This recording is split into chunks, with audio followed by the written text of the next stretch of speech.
feature the case of Elaine Martinez. According to reports, she allegedly killed her stepfather, Pablito Santos, in defense of her boyfriend, Crisanto Reyes. This is not an isolated case. Statistics show that last year, there has been a tremendous increase in domestic-related crime. Tama ka. We'll have more on this issue. We're on when the same we come boat. back. Iisang kalaban natin. To feature the case of Elaine Martinez. According to reports, she allegedly killed her stepfather, Pablito Santos, in defense of her boyfriend, Crisanto Reyes.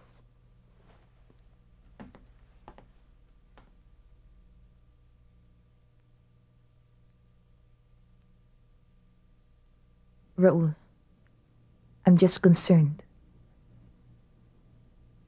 Gusto ko lang malaman mo kung anong klaseng babae siya. Malamang nagkikita pa sila.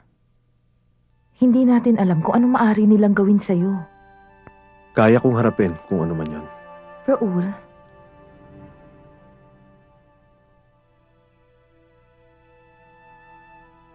Ano man ang maging resulta ng ipinakita mo sa akin.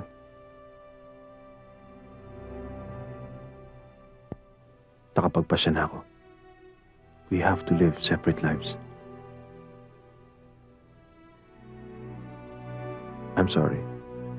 pumunta ako dito para tulungan ka. Kung yan ang desisyon mo, tatanggapin ko. Gusto ko lang malaman mo na tinanggap ko na ang offer sa BBC. I'll be leaving for London soon. I'm sorry.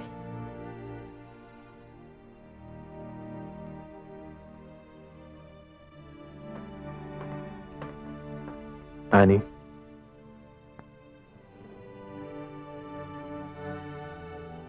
Good luck. Thank you.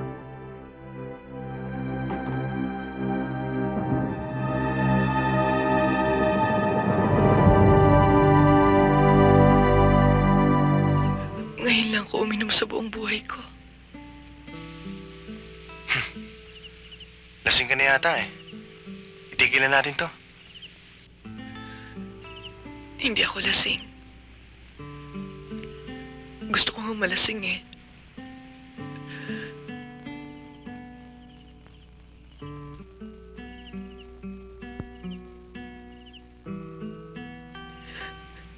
Nonong,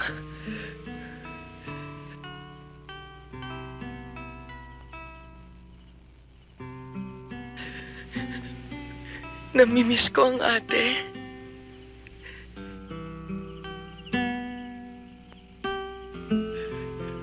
Ang laki ng kasalanan ko sa kanya.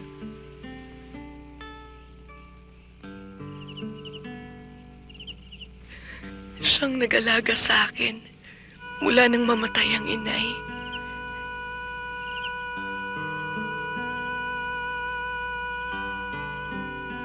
Lahat ay ginawa niya para sa aming dalawa.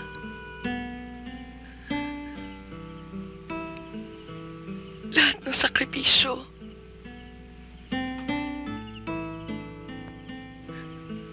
Pero ako, wala akong ginawa. Kundi suwayin siya. Hindi, Jocelyn. Kasalanan ko. Kung hindi ko sana ipinilit ang sarili ko sa'yo noon. Kung hindi kita niligawan, hindi mo sana sinuway ang ate mo. Hindi ka sana naglayas.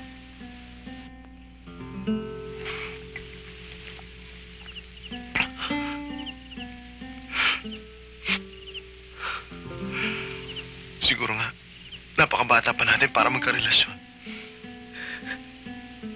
Kung ganon, edi may kasalanan din ako. Dahil minahal kita.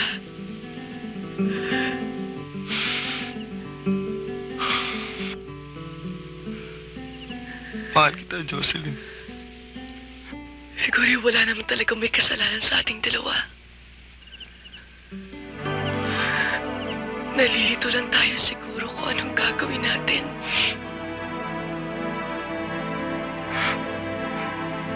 Ano nga bang gagawin natin?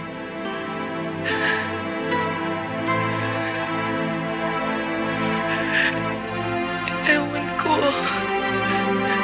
Hindi ko alam.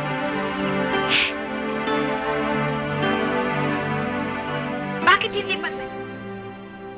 Jay. Kailangan ni Bro yung tulong mo. Ano na naman ginawa mo? Di ba sabi ko sa'yo, huwag masyadong diligan? Hindi, may parang anak siya. Ay, ayun oh.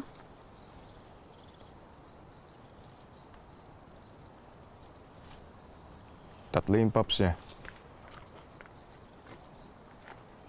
Hiwalay ko na. Teka lang. Baka mapano si Bro ha? Hindi ba kaya mamatay yan? Di ba mahirap mamatay ang mga brumilyad? Pag tinanggal ko yung pops ni Bru, manganganak ulit siya.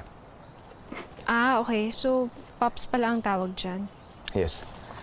Pops also refers to offsets that form of the base of certain plants. Katulad ng bromeliad. Uy, ingatan mo! Pwede bang dito na lang sila sa'yo? Eh, bakit? Eh, kasi kung sa akin, baka mapano lang sila eh. At least sa'yo, maalagaan mo sila. Sigurado ka? Oo.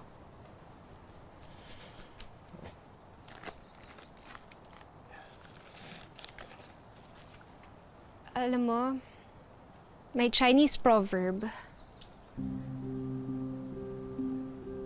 na if you save someone's life, you're responsible for them forever.